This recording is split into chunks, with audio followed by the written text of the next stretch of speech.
Hey guys, and welcome back to the Inspiring the Future podcast, where we talk about service, leadership, and figuring life out, one event at a time, and a coffee. But today I have a Diet Coke. And I'm Rosell, your host and the founder of the Gifting Hearts Project, the co-founder of the Flying Coke Project, the secretary of my Red Cross Club at school, and I have some other leadership positions as well, but I'm not going to keep going.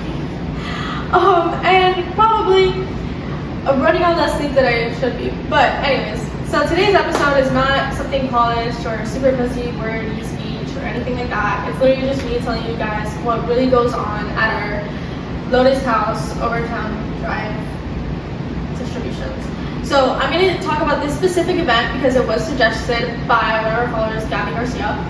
But if you guys want to know anything about like the behind the stage and everything else from other events, yeah, just leave it in the comments or send me a DM or go to our linktree and put it in topic and suggestions, and I could definitely make a whole video on that, just like I'm doing right now. So we're gonna talk about what it looks like, how it feels, what's stressful, what's funny, and what people usually don't see.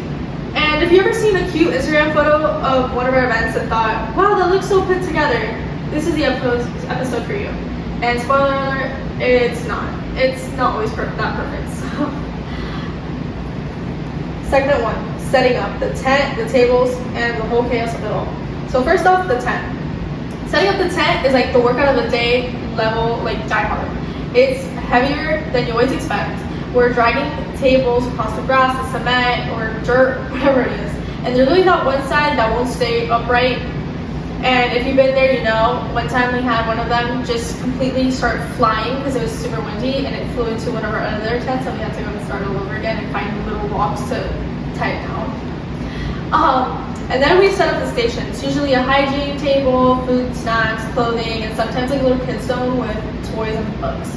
Everything has to be labeled, and we always try to make it feel welcoming and organized, but honestly, it takes hours, and it's hot. So I'm always forgetting the zip tie or the tape or the gloves or something, because I can't have it all. But I usually try to make a list, and list helps so much. Like the notes app, best thing ever.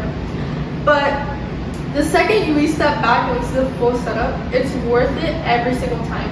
It actually looks like a real project, and people notice that we care. Like it's most of the time, as if you've seen the pictures on our Instagram, it looks super put together, it's super cute, and it's just great. So segment 2, how it all flows and what the community sees. So when people arrive, they're usually greeted at the welcome table. Sometimes I'm there, other volunteers are there, or some people from the Lotus House are there. We explain how the overtime distribution works and what's available, where to start, and then people flow through each station. So usually it starts like on the right side, and then they go and do like a full little circle around, and then that's how they go through each station. And honestly, it's not just about getting on stuff. It's about talking to the people, asking what they need, letting them take their time. A lot of the moms come with their kids, and most of them, sometimes they have more than one kid. They'll have like 4, and you need to make sure that you give them enough. It's a lot. And yeah, it's just not about the items. It's about that moment of peace and relief, and I don't take that lightly. So people are always super sweet. Like even if they don't have exactly what they came for, they're always grateful that we showed up, and that gets me every single time. So segment 3, behind the scenes and the work that nobody sees. Alright, so this time we're gonna talk real stuff, like the cleanup.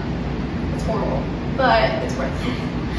After everyone leaves, the photos are taken, and everything's going good, and the sun's going down. We're still out there folding tables, loading the cars, dragging the trash bags, and resorting what's left. My bag is usually done. My shoes are dirty with mud and everything. And half of the time we're sweating through our shirts. But those are the moments where I feel closest to my team. Like we're always laughing over something ridiculous, someone drops the donation bin, or we're playing the music super loud and just having fun. There's also a ton of the behind the scenes stuff that people don't see, which is planning the dates, making the flyers, calling the shelters. It's a super big important part. All the emails, sending out the letterheads with the community service hours, coordinating my wish list. The last minute, oh my god, we forgot, and we have to go run to Target. It's a whole process, but it's so real, and it's like one of my favorite parts of who I am, the whole running of it all. On my Instagram, all that, yes, I have my friend Bianca Ospino, who's our secretary, and she's amazing at helping me handle all of this. And my team, we're all really coordinated, thank God, we're really close, so we're able to have everything done. So the final segment, the ups and downs. I'm not gonna lie, there's been many ups, but there's been a lot of downs, and sometimes I feel like no one cares. Sometimes I question if I'm doing enough, and sometimes, most of the time, barely the amount of people that we need show up.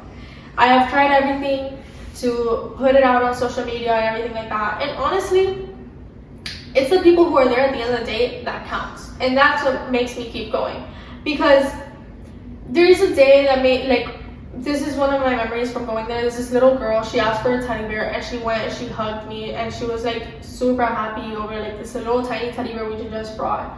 Or someone tells me it's her first time feeling seen in weeks, and that reminds me that this is worth it.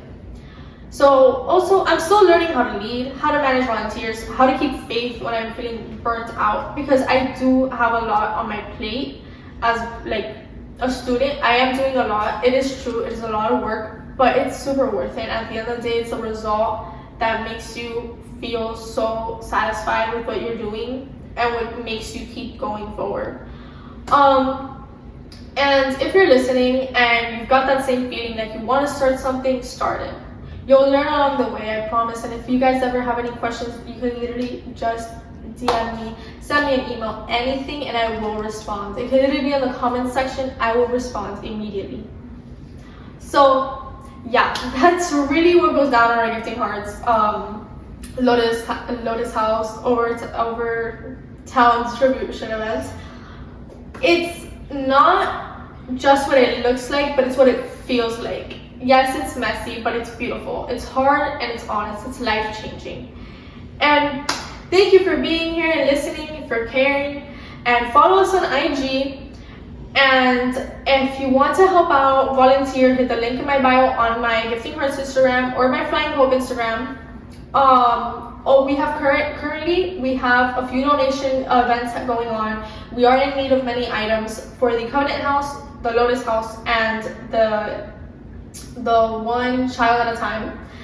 That one is for a Flying Hope project. These are really big. We're in super need of these. Yes, the donations, it might seem like we're asking for too much. I understand that. I feel like some people think that way, but sincerely, one pack goes a long way, but it's not enough to help the amount of people you want to help. So yeah, we currently have that going on. In the future, I think I'm going to do another, in the near future, I'm going to be doing another donation as well for the Ronald McDonald's house, which I started working. If you guys wanted me to do a video on the meals that we have done there, because we recently did our first lunch there, just let me know. I can do it on any of the events. I have soup kitchens. I've worked many. So if you have any questions about any of them, what it actually goes on, how it works, etc., just let me know. And as always, stay grounded, stay grateful, and keep inspiring the future. Love you guys.